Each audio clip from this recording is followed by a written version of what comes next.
My name is Keisha. I'm the owner of A Way of Life. I've been a career and life coach for 8 years and an astrologer for 3. Our mission is to help people take control of their career future, whether to start a business or retirement, using astrology, strategies, and planning. Our vision is to provide a really clear idea of who you are, what you want, where you're going, and how to get there by making it a way of life. Peace, peace, peace, Saggy. Welcome to your May astrology. I always go in on these videos because we are officially in eclipse season. And I think it's important to have all the information that you possibly can to navigate these choppy waters. So, without further ado, Sag, I will get you in here. Now, if you're looking for weekly astrology sent to your email specific to you and your chart every Saturday a week in advance, you can send me an email at info@awayoflife.net. Or if you're interested in seeing any of the other services that we do, you can check the description box down below and leave a comment if you have any questions. Please be sure to like, share, subscribe if you haven't already, and hit the notifications bell so that you can be notified every time we go live. We appreciate you in advance and would love to have you as a part of the crew, right? So, Cappies, Saggies. All right, Sag. I was saying Capricorn because I was just listening to a tarot reading. My bad, Sag. You know I love you. I love you. All right. So we start the month off still heavily in the eclipse for Taurus in your 6th house that happened on April 30th. And so this could have been around things of work, health, or if you own your own business, maybe you were employing people or just changing the environment of your work. That could be in a multitude of ways, but whenever I think of changing the environment, I always think of feng shui with 6th house things. It's about being organized in order, or analyzing and being critical around the expectations within the work environment. A lot of those things could be coming up here, or if it's none of those things, this is getting in tune or finding healthy work-life balance when it comes to your daily routines and expectations to doing whatever it is you have to do around work and business. It could be home too. Maybe you work from home and it's like, how do I balance the two? And so really getting structured and clear on that, or it could be something around pets. All right, and then Venus enters your 5th house in the sign of Aries on May 2nd. This is creative self-expression, romance, love, joy, fun, children. It could be a creative project too, or some kind of fame or recognition, or just like planning a vacation, or you're doing your bucket list. You know, that's another way 5th house can be expressed. But then we have Jupiter entering Aries in your 5th house on May 10th. And so, are you having a baby? Because Jupiter's going to expand everything that I just talked about with Venus being there. So if it's not that you're going out dating, because it's in Aries, this is you yourself. So maybe you're like changing your style or something about you to make you more appealing, or setting up a bunch of dating app sites, stuff like that, to go out on a bunch of different dates. And it doesn't have to be dates, right? Because this is Venus we're talking about, and Venus is all relationships. This could be business meetings, signing contracts and agreements for whatever you got going on. This could be a family outings, engagements, With Aries, I'm feeling like you might be, if you are trying to go out and do entertainment, you might feel like you need to do something a little risque. Okay. If this isn't actual sex, by the way. Um, a lot of it too, quite passionately. If it's none of those things, then it's definitely a creative project that you're working on. Or maybe you already have children and there's things around that coming up where you guys are going out doing stuff, maybe vacationing with your children, or DIY projects here, getting more creative with how you work with your children. Again, if this is not that you actually work in the field of like daycares or teachers or something like that, just getting creative with how you work with your children. And if you don't have kids, then you better be careful, because first comes love, then comes marriage, then comes the baby and the baby. Okay, I'm sorry, I had to do it. So this could also be blessings with children that you already have.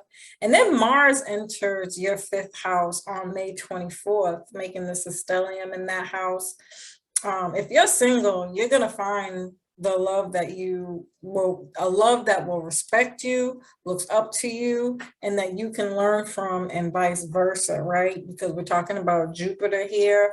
So this is a match made in heaven to me, because I'm a nerd. I like this is an ideal placement for me when you're talking about Jupiter and Venus getting together, because it's like a equal give and take, you know what I mean?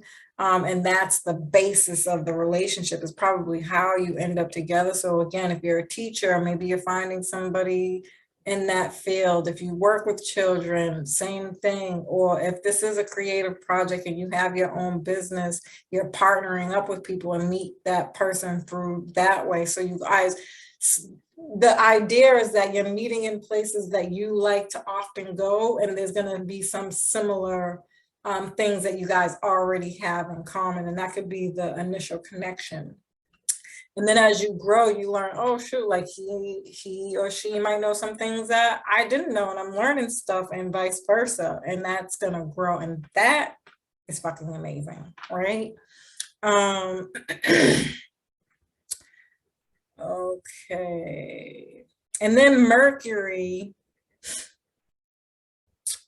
goes retrograde on May 10th, in your 7th house in the sign of Gemini. So, you know, typical Gemini retrograde things are coming up here. You're not going to be able to avoid that. All the X's are coming back, X projects, sales, marketing plans,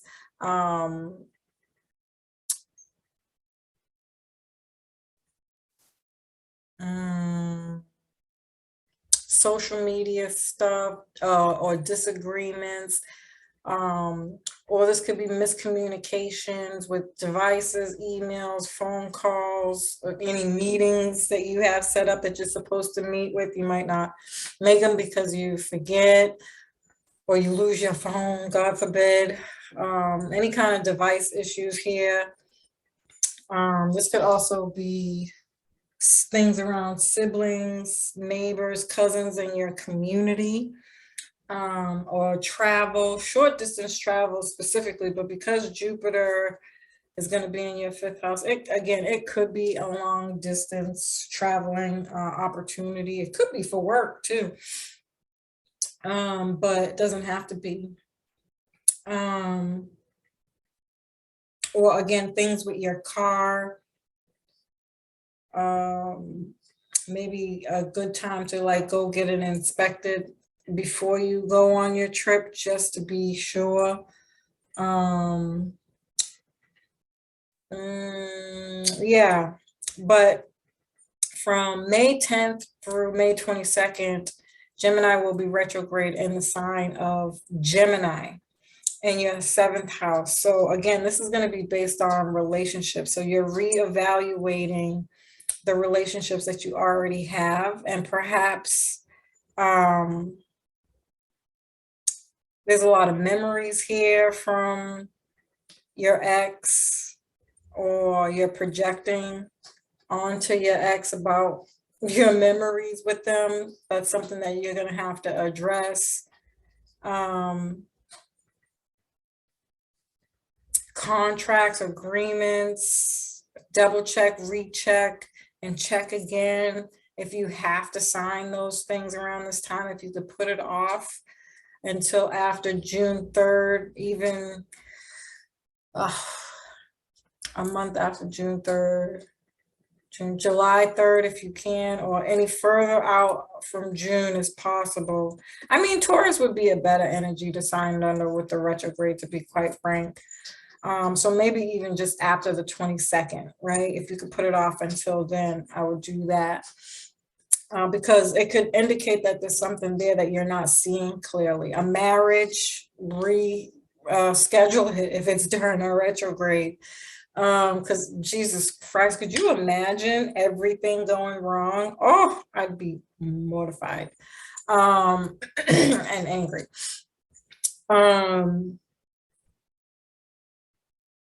This could be reassessing, evaluating, thinking, all relationships, if it's not business partnerships, friendships, family, a mentorship or coaching or counseling. It could be legal stuff. Legal stuff definitely comes up in the 7th house. And any real estate deals. So again, any contracts or agreements, if you can put off on those, or just ask for as much time as you could possibly get to re-evaluate it. Try to get it as far past May 22nd as possible. All right. And then from the 22nd to June 3rd, Mercury will be retrograde in Taurus, which is where it is currently. And so you'll be reevaluating whatever is coming up for you right now. I did do a video on this, on Mercury and Taurus. You go back to figure out more information on that to get the best possible benefits of what's happening for you and how long it's lasted. But for the most part, essentially, Taurus is the money house, right? So these are your savings, budgeting. It could be big ticketed items. I probably refrain from doing it unless it's something old. If it's anything new, again, wait till you're out of the retrograde energy. But if it's anything from the past, then totally, yes, go for it. In fact, you might even find it on sale now, something that you wanted that you're coming back to, and you're getting a better deal for it with Taurus and retrograde. What else? Maybe spending money on talents and skills or any old projects that you have coming up that maybe didn't work out in the past, and now you're having the opportunity for it to come up again. Go for that for sure. Whatever it takes. And this is happening in the 6th house. Yeah, so maybe you're getting a new job that offers more money, or a new job offer is up for, they're coming back to you to see if you're interested. So again, review the expectations very closely and clearly, but typically if it's something that was already old and it's coming back, I'd say it's a green light there for you. Or this could be your daily routine, health issues. If another health issue is coming up with all the 7th house stuff you got, then you got somebody coming in who's really gonna help you heal whatever issue it is. Or again, it's stuff with pets and you find the right veterinarian, or I'm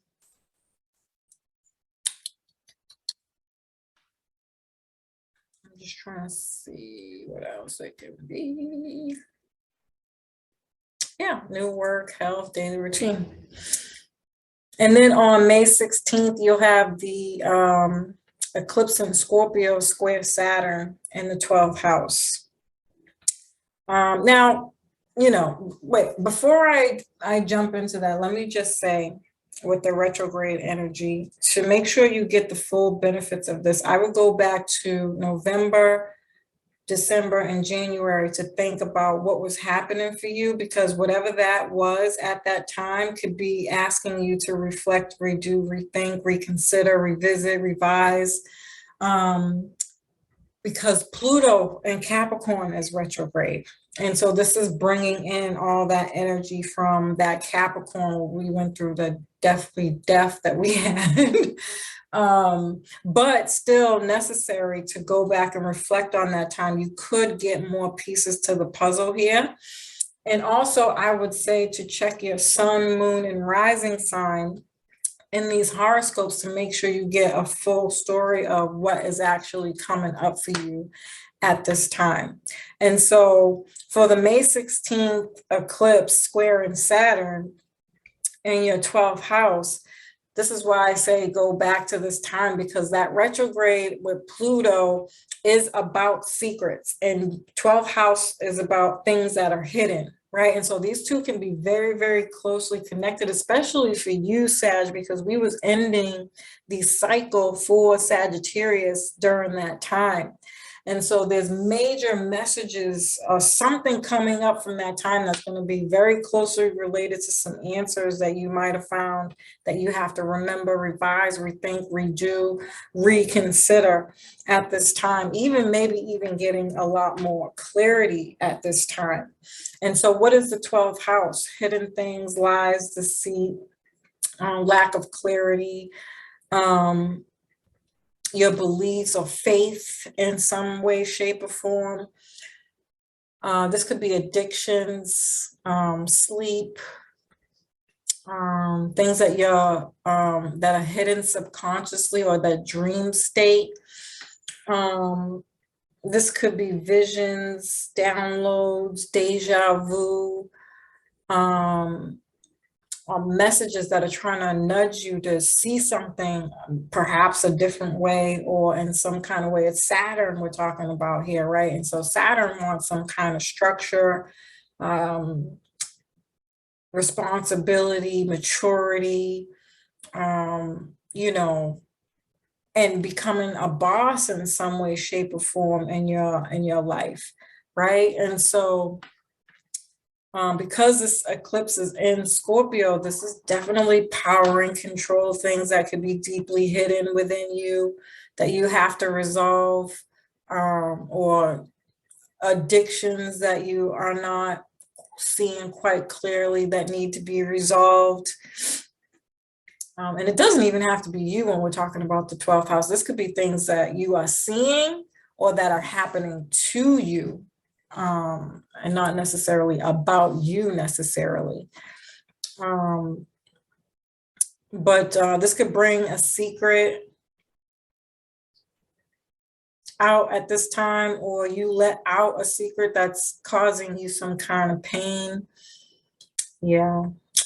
I mean, on the higher vibration of this, at the very least, this is going to be a time to really go in and do some deep internal work, doing stuff more behind the scenes. You might kind of,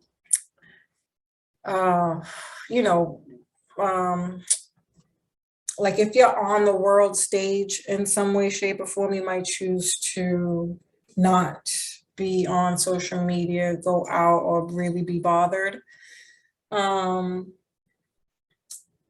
again, if it's none of those things, then perhaps you're working on a project behind the scenes, mastering your skills in some way, shape, or form around these things. Or it could be a retreat, right, where you're looking for some serious internal healing, like what the fuck is wrong with me, or just super curious. Again, it doesn't have to be necessarily that something is wrong.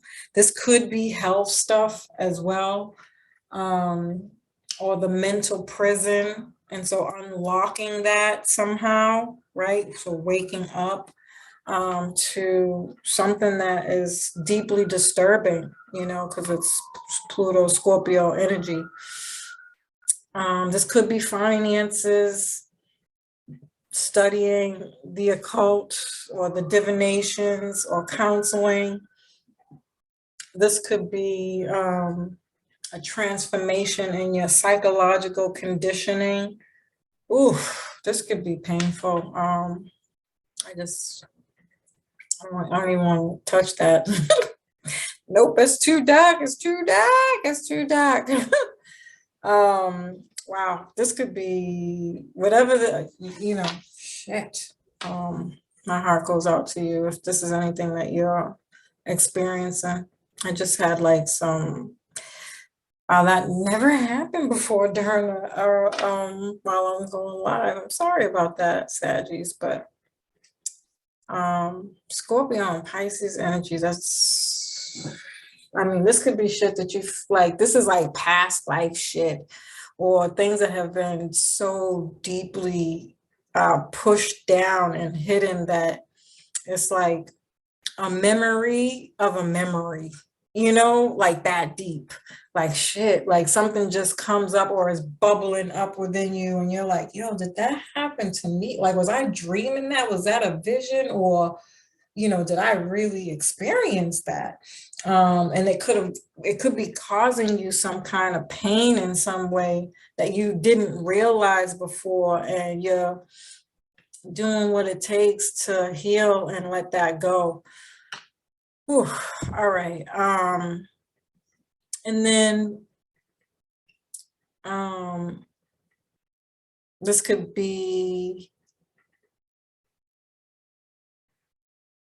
things around siblings, your community, so being a product of your environments, because that's your third house, or neighbors. That could be playing into effect with this. I'm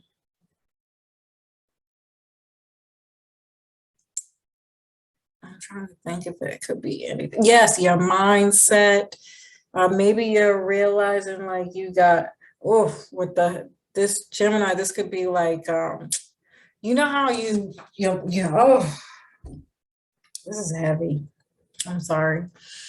Those negative thought patterns that just keep reverberating in your brain, and it could literally be eating you up inside, and you don't know how to shut it off, or like you find yourself talking to yourself out loud to yourself, but not positively, so maybe changing the way you communicate to yourself, others, and the way you make decisions.